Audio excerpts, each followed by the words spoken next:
पेशावर ज़ालमी, चाहे वो कप्तानी है, चाहे वो बैटिंग है, चाहे वो उनकी फील्डिंग है, टोटली स्ट्रेस्ड लग रहे हैं। बाबर आजम को जब कप्तान बनाया गया था, वो कहीं से भी इम्पैक्ट वाली पर्सनालिटी नहीं लगती। बैट्समैन वो लाजवाब है। वो विशियस साइकिल में चले गए। वो बजाय के करेक्टिव पाथवे पे जाते, उन्होंने अपने आप को पहले तो चेंज नहीं किया। क्रिकेट इतनी सैचुरेट हो गई और पाकिस्तान की क्रिकेट चलेगी बहुत नीचे। इस वक्त पाकिस्तान सुपर लीग का मेला तमाम तर रानाइयों के साथ जारी व सारी है।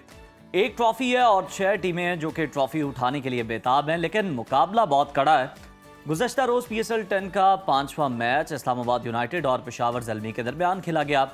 रावलपिंडी स्टेडियम में खेले जाने वाले मैच में इस्लामाबाद यूनाइटेड से पहले बैटिंग करते हुए जारहाना अंदाज अपनाया और मुकर्रा 20 ओवर्स में पहाड़ जैसा हदफ खड़ा कर दिया और 243 रन बनाए, जबकि हदफ के ताकुब में पेशावर ज़ल्मी के कप्तान बाबर आजम एक बार फिर से नाकाम रहे और वो सिर्फ 1 रन ही बना सके और ज़ल्मी की पूरी टीम सिर्फ 141 रन पर ढेर हो गई। यूं इस्लामाबाद यूनाइटेड ने यह मैच 102 रन के बड़े मार्जिन से अपने नाम किया। आज PSL का 6वां मैच कराची में नेशनल स्टेडियम में खेला जाएगा, जिसमें रवायती हरीफ कराची किंग्स और लाहौर कलंदर्स आपस में टकराएंगे। मैच में रात 8 बजे होगा और पॉइंट टेबल की अगर हम बात करें, उस पर नज़र डालें तो इस वक्त इस्लामाबाद यूनाइटेड 4 पॉइंट के साथ पहले नंबर पर है, जबकि लाहौर कलंदर दूसरे नंबर पर है। कराची किंग्स 2 पॉइंट के साथ तीसरे नंबर पर मौजूद है, जबकि पेशावर ज़ल्मी पॉइंट टेबल पर सबसे आखिर में है। इसी पर बात कर लेते हैं। Senior sports analyst doctor Numan Niaz साहब ने हमें ज्वाइन किया है। बहुत शुक्रिया डॉक्टर साहब आपके वक्त का। वेलकम कहते हैं आपको सुनो पाकिस्तान में। सबसे पहले तो हम आपसे मैच की बात करेंगे कल के। इस्लामाबाद यूनाइटेड ने बड़ी जारहाना बैटिंग की, रन्स के अंबार लगाए। इसमें इस्लामाबाद यूनाइटेड की जारहाना बैटिंग का कमाल है या फिर पेशावर ज़ल्मी की आप इसे बॉलिंग खामी करार देते हैं कि जनाब इतना बड़ा जो है वो उन्होंने टारगेट दे दिया? एक तो जो पेशावर ज़ालमी की बॉलिंग है वो ऑन पेपर कोई इतनी बुरी लग नहीं रही थी, but Babar Azam totally out of place लग रहे हैं। चाहे वो कप्तानी है, चाहे वो बैटिंग है, चाहे वो उनकी फील्डिंग है, टोटली स्ट्रेस्ड लग रहे हैं। और प्रॉबेबली जिस तरह की बॉलिंग चेंजेस हुई and then give credit to Sahibzada Farhan, जिसने वो बहुत ही आउटस्टैंडिंग खेले और उनकी तो ब्रेथ टेकिंग फॉर्म है। इस सीज़न में चौथा उनका 100 था इसी सीज़न में। वो शायद दुनिया के 5वें बैट्समैन बने हैं जिन्होंने ये अचीव किया है। सो आई पर्सनली फील कि extraordinary batting from Sahibzada Farhan और कलिन मनरो भी बहुत अच्छा खेले। So that set the base. लेकिन बॉलिंग जो है वो जिस तरह उन्होंने यूज़ सही नहीं किया बाबर ने, जिस तरह वो इवन अली रज़ा यूज़ हुए, वो बड़ा पोटेंशियल वाला, उसे नया गेंद नहीं करवाया। सो आई पर्सनली फील के लैकिंग्स थी बॉलिंग चेंजेस में और फील्ड में। डॉक्टर साहब, बाबर आजम की आप अभी बात कर रहे हैं, वो मुसलसल दबाव में नजर आ रहे हैं। क्या ये उनकी फॉर्म का मसला है या हम कहें कि कप्तानी की इजाफी जिम्मेदारियां उनकी बैटिंग पे असरअंदाज हो रही हैं? मसला क्या है? देखें, ये भी again a very relevant question जी। ये इसकी थोड़ी सी हिस्ट्री अगर आप देखें तो बाबर आजम को जब कप्तान बनाया गया था, वो अजहर अली की जगह आए थे, स्टॉप गैप था और सरफराज को रिमूव किया गया था पॉलिटिकल रीजंस पे। तब ये रेडी नहीं थे, इन्होंने सिर्फ अंडर 19 की कप्तानी की हुई थी। और अगर आप इनकी पर्सनालिटी को देखें तो वो कहीं से भी इम्पैक्ट वाली पर्सनालिटी नहीं लगती। बैट्समैन वो लाजवाब है और जनरेशन टैलेंट है। लेकिन अनफॉर्चुनेटली जो इम्पोर्टेंट चीज़ है वो ये है कि जिस तरह फिर इनके ट्रीट किया गया, फिर वो सरोगेट वाली, पहले वो सेंट्रल कॉन्ट्रैक्ट्स वाली प्रॉब्लम आई, फिर सरोगेट एडवर्टाइजिंग के अगेंस्ट ये खड़े हो गए। उसमें जो स्टेक होल्डर्स थे वो फ्रेंचाइजीज भी थी, क्रिकेट बोर्ड भी था। आप उन्हें टाइट के अगेंस्ट चल पड़े तो वो जो एक्सटर्नल प्रॉब्लम्स थी वो इंटरनल बनती चली गई और वो विशियस साइकिल में चले गए। वो बजाय के करेक्टिव पाथवे पे जाते, उन्होंने अपने आप को पहले तो चेंज नहीं किया और जब पानी सर के ऊपर से गुजरने लगा तो it was by that time it was too late. So I personally feel कि वो अब hand eye coordination, technical breaches और रन्स नहीं हो रहे और इतनी ज़्यादा एक्सपेक्टेशंस हैं उनसे जो उनका पास्ट रिकॉर्ड और रिज्यूमे है। तो ये है रीज़न जिसकी वजह से अब वो एक विशियस साइकिल में नीचे से नीचे चले जा रहे हैं। And he definitely needs help and he definitely needs, जो होते हैं आप कहते हैं साइकोलॉजिकली और मेंटली, उनको किसी को हेल्प करना पड़ेगा in case if we don't want to lose him forever. बिल्कुल आप सही कह रहे हैं डॉक्टर साहब, हेल्प की तो ज़रूरत है ही और पेशावर ज़ल्मी ने भी इसलिए उन्हें कप्तान मुकर्रर किया था कि जनाब वो कोई टीम को बड़ा अच्छा आगे लेके चलेंगे और इनफरादी कारकर्दगी का भी मुजाहरा करेंगे जो कि टीम की जीत के लिए बड़ा हेल्पफुल होगा। लेकिन सर, मुसलसल नाकामी आप क्या समझते हैं कि पेशावर ज़ल्मी के लिए कितनी नुकसानदेह साबित हो रही है और पेशावर ज़ल्मी की टीम कॉम्बिनेशन में क्या तब्दीली की गुंजाइश है, कितनी ज़रूरत है?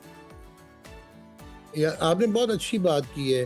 पेशावर ज़ल्मी को एक तो अपना 11 को दोबारा देखना पड़ेगा, बट बाबर आजम के साथ बैठ के इनको बात करनी पड़ेगी। उनके पास एक ब्रिटिश बैटिंग कोच भी हैं एंड इंजमाम उल हक भी वहीं पे हैं। एंड आई पर्सनली फील कि इनको कॉम्बिनेशन से ज़्यादा बाबर आजम को इस क्वागमायर में से निकालना पड़ेगा if they really want to make a quick come back in this tournament, क्योंकि उनके प्लेयर्स इतने बुरे नहीं हैं, but the way they have been used जो है उसमें बहुत सारे मसाइल आपको नज़र आते हैं। सो वो चेंजेस आप एक आदि कर सकते हैं, वो अपनी बेस्ट 11 खिला रहे हैं according to the conditions and according to the requirements.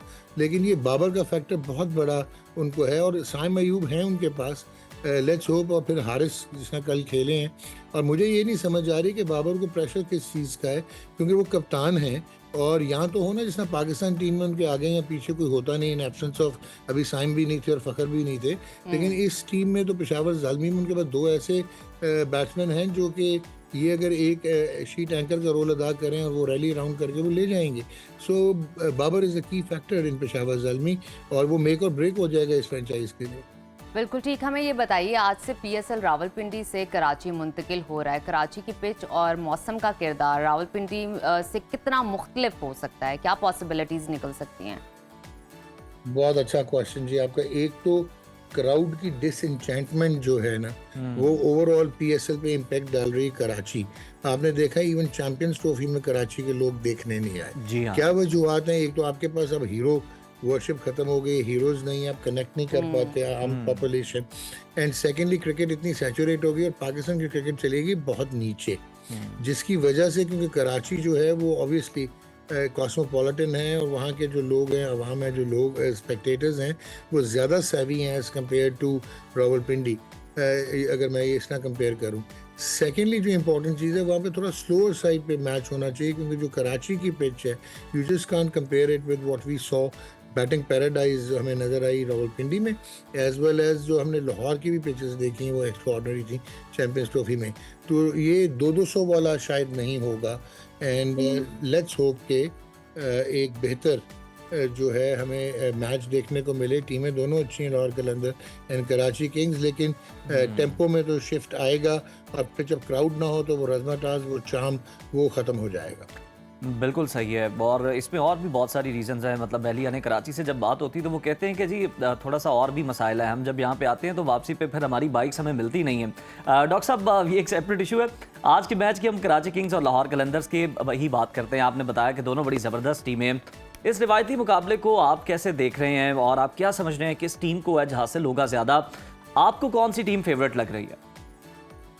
देखें, कराची इन कराची, मैं शायद उनको थोड़ा सा लाहौर के ऊपर फोकियत देना पसंद करूँगा, और क्योंकि जो कॉम्बिनेशन आपको नज़र आता है लाहौर का, प्राइमरीली वो डिपेंड करते हैं कि फ़खर जमान जो है वो उनकी इनिंग्स को कैसे पिवट करके आगे लेके जाता है। और लाहौर ने कुछ इनक्रेडिबल टैलेंट लूज़ किया है लास्ट ईयर के मुकाबले में, जैसे साहिबजादा फरहान उनको रिप्रेजेंट करते थे, नाउ वो इस्लामाबाद यूनाइटेड में आ गए हैं। So I will go with Karachi in today's match. बेहतर उनकी लगती है, जो बैटिंग है वो काफ़ी बेहतर लगती है। डेविड वॉर्नर हैं ऊपर, और अभी सो मच सो उनका एक वीक लिंक नज़र आता है कि शान मसूद जो नंबर 4 के बैट्समैन नहीं है, उनको 4 पे खेलना पड़ेगा। लास्ट मैच में भी वो नाकाम हो गए थे। बिल्कुल ठीक।